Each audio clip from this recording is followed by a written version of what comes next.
What is going on, guys? Welcome back to the Benefit Podcast, bringing you everything you need to know about living your best life. And the title of this week's episode is something that you may be a little bit more familiar with. It is changing your plans too frequently. And I see this a lot. I see this a lot with people who are maybe lacking a little bit of knowledge, who are maybe trying to go things alone. I also see this in the coaching industry where coaches feel like they have to justify their existence by making changes for change's sake. When we're thinking about changes, I'm going to focus initially on the training side of things. So from a training perspective, there is still the notion that exists about shocking the muscles. And what a lot of people then think about is changing their workouts way too frequently because I want to shock the muscles. Now, your muscles don't have brains. They don't understand the concept of being shocked or confused in the way that people think about it.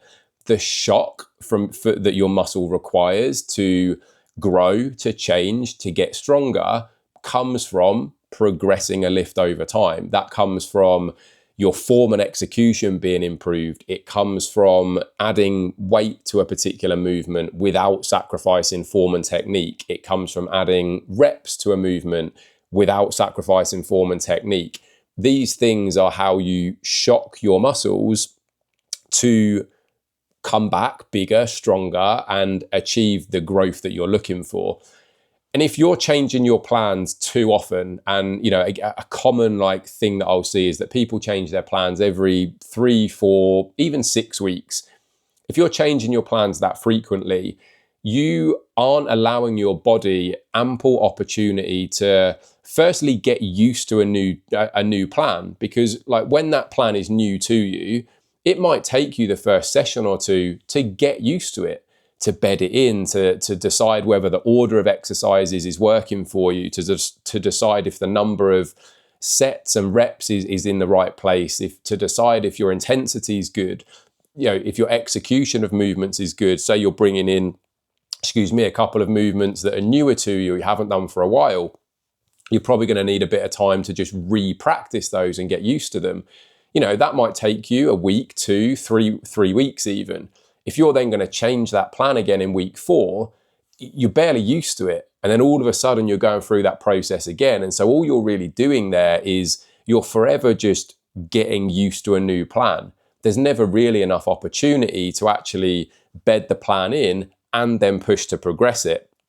Whereas if you're looking at plans lasting for 10, 12, 16 weeks, you've got a lot of time to push and progress those movements. So, first couple of weeks, we're bedding in, we're getting used to things, we're making sure form, technique, execution's in a good spot, we're feeling out the amount of weight and reps that are needed to get us to the target ranges.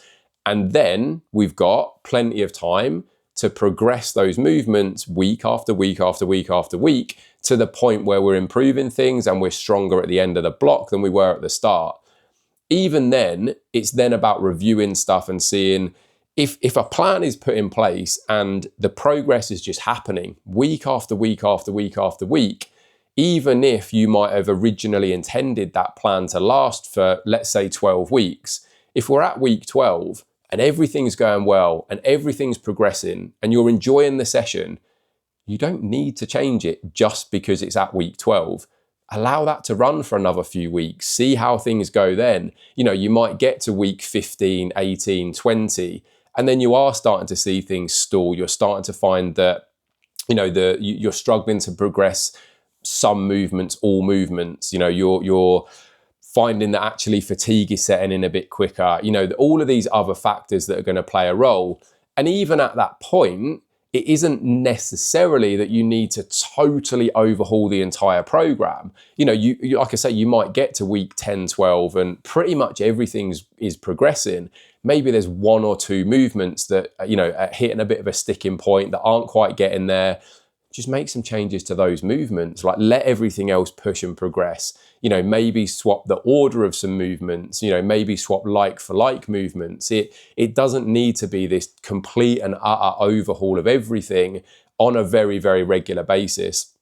it's not uncommon for me personally to follow plans for, 6, 7, 8, 9 months, because if that plan is working, if I'm seeing progress consistently, I don't need to change it. Some people like more variety, and that's absolutely fine. And I certainly don't think that enjoyment of a plan should be overlooked. It often is. I think, some people, again, will get into this sort of strict mentality of like, it's week 4, 6, 8, the plans just have to change. And actually making the change could take away from some of the enjoyment. Again, let's say someone's really enjoying a particular plan they're on, they're making good progress, a change is then made, whether it's that they're making it themselves, whether it's that a coach is making it for them. And then the new plans come in and they just don't really like them. They're going to struggle to make progress there, because enjoyment and excitement and desire and want to be in the gym and push those lifts and progress what you're doing, it plays a much, much bigger role than people think. So from a training plan point of view, you really don't need to be making changes anywhere near as often as most people do.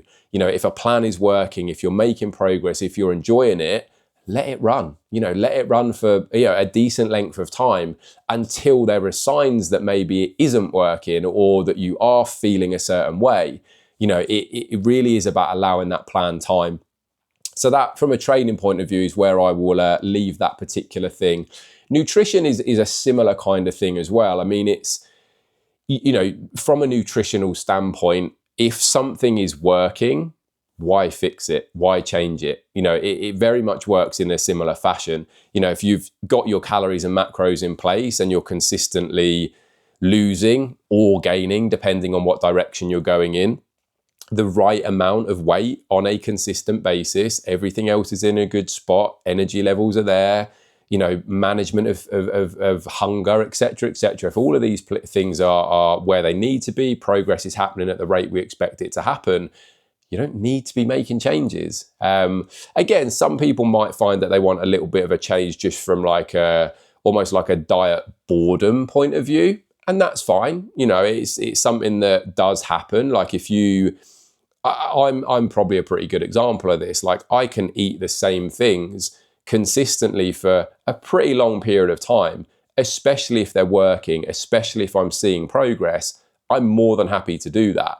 It makes my life easier. I know what I'm having at what time. I can batch cook stuff in advance. Like, there's lots and lots of benefits to doing that and having quite a lot of structure to food. But there will be different ways that I'll add variety in.